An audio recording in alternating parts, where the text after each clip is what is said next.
Good morning, friends, and welcome to Preschool Storytime with Miss Natalie. I am so excited that you came to join me for another story time. And this week, since we've talked about snow and snowmen and winter, I thought we could talk about some animals that live somewhere where it's cold and snowy all the time. So we are going to talk about animals that live in the Arctic. Do you know some animals that live in the Arctic? If you said polar bear or fox or penguin, you would be right. Or walrus or seals, there are so many. Well, I can't wait to share my story, so let's get started with our first story. And friends, this story is about my little polar bear. There's the baby and there's the mama. Let's see what happens.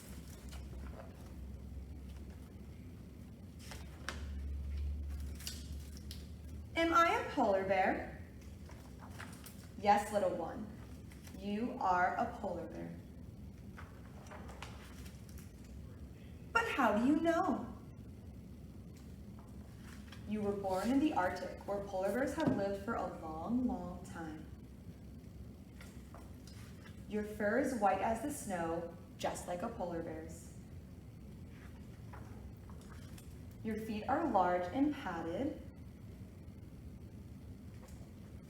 You can walk on snow and melting ice, just like a polar bear.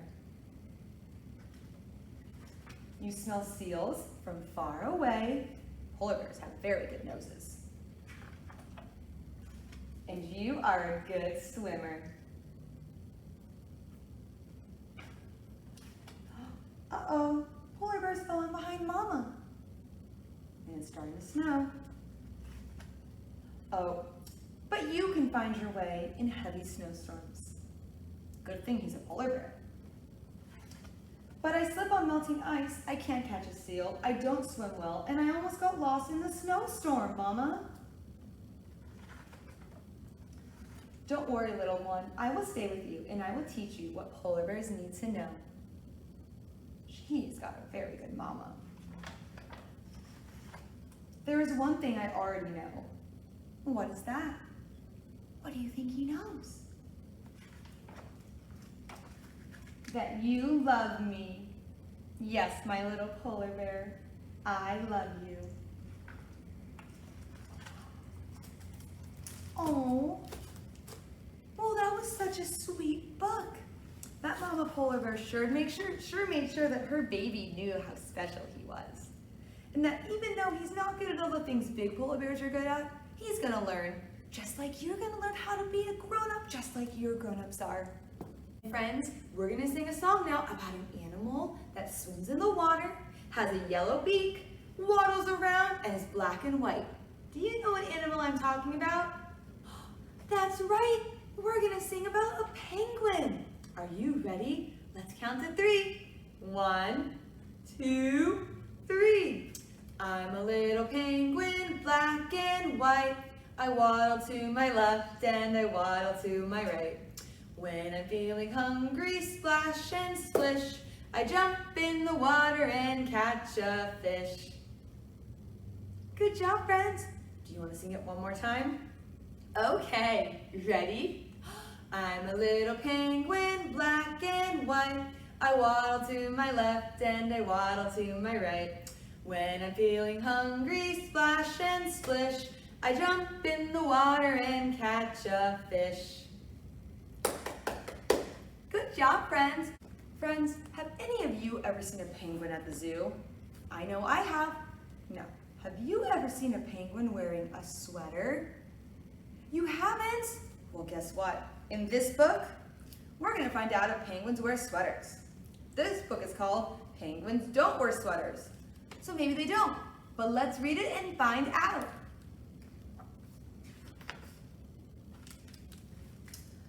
Penguins on ice. Penguins in the sea. Penguins love the sea. Gliding with the fish, slipping fast away from seals. Happy in the dark blue water, soft feathers whiffle with the wind. Black and white, orange feet against the sky. Penguins huddling, cuddling, waddling.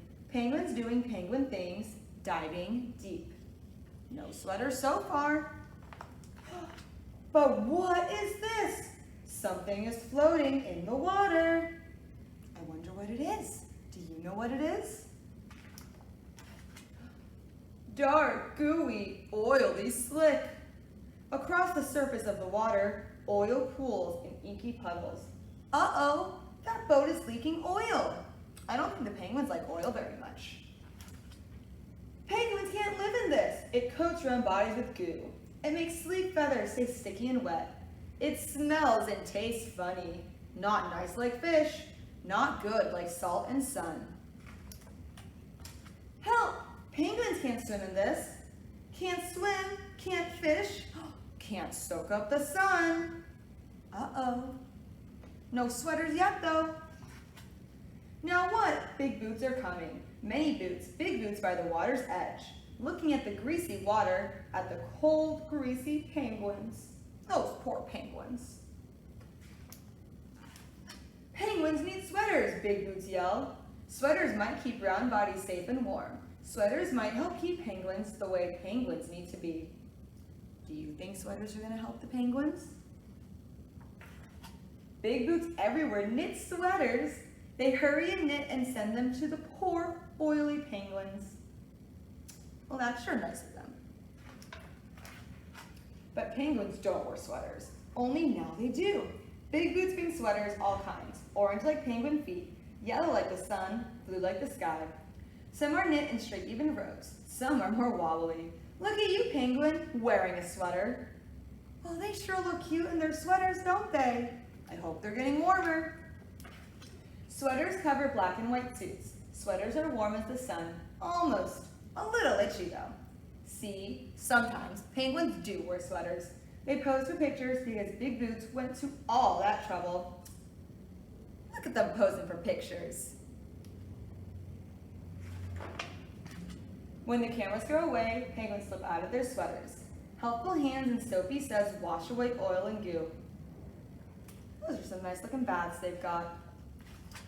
And when the coast is clear, penguins return. They dive down deep again, happy to be penguins doing penguin things. And that is the end of our story. Well, I guess penguins wear sweaters sometimes if they're covered in oil. I think I'd wear a sweater if I was cold and covered in oil too, especially if it would help. And now, friends,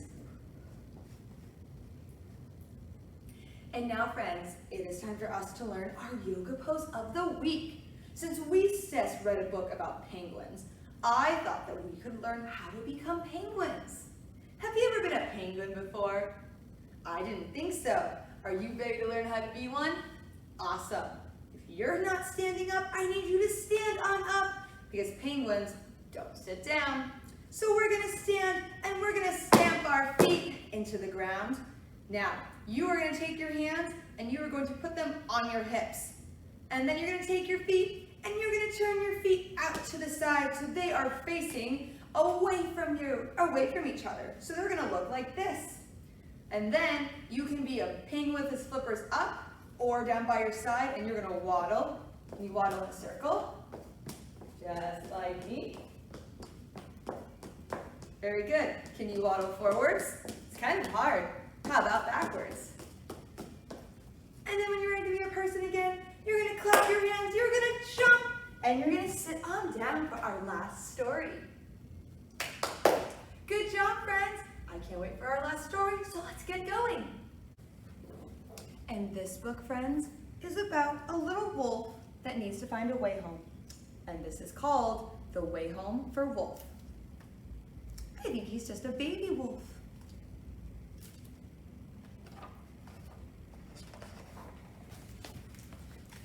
As a rainbow of lights flickered soft in the night, dusting diamonds of ice in a desert of white, the wild whipping wind, it whistled its tune to the howling of wolves and a shimmering moon. Can you howl like a wolf? Ow! Good howling. And the loudest ow in this echoing song was a wolfling named Wilf at the heart of the throng.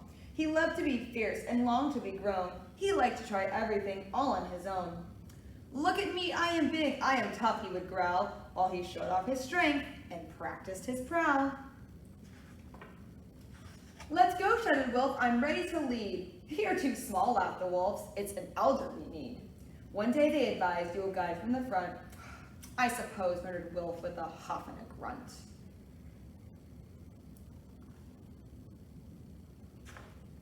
Because one night it was time for the wolves to move on. New folks had moved in and their shelter was gone.